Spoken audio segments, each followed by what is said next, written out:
There's nothing quite like having a good campfire.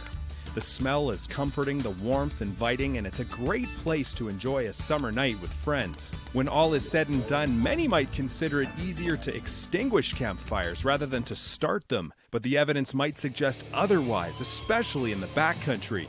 More than half of all wildfires in Canada are human-caused, and a large number of these are the result of unattended or improperly extinguished campfires. Sometimes you may even think the campfire is extinguished, but it can smolder underground in backcountry areas for many days, only to reignite several days later in hot, windy weather.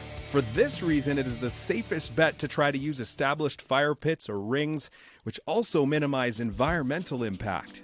So what can we do to make sure that our campfire doesn't turn into a wildfire? Well, first, assuming that we've checked to make sure that there are no fire bans in place, that the site is open and free from vegetation that can easily ignite, and that we haven't left it unattended, we want to have a water container for extinguishing the fire on hand. When you're done with your fire, give it a good soaking. Make sure to scrape the hot embers off the bigger logs. Use a stick to stir things around, making sure everything is wet and cool. Then you've got to make sure the embers are cool to the touch. Once they are, soak everything again just for good measure. And that's really all there is to it. Have an enjoyable campfire season.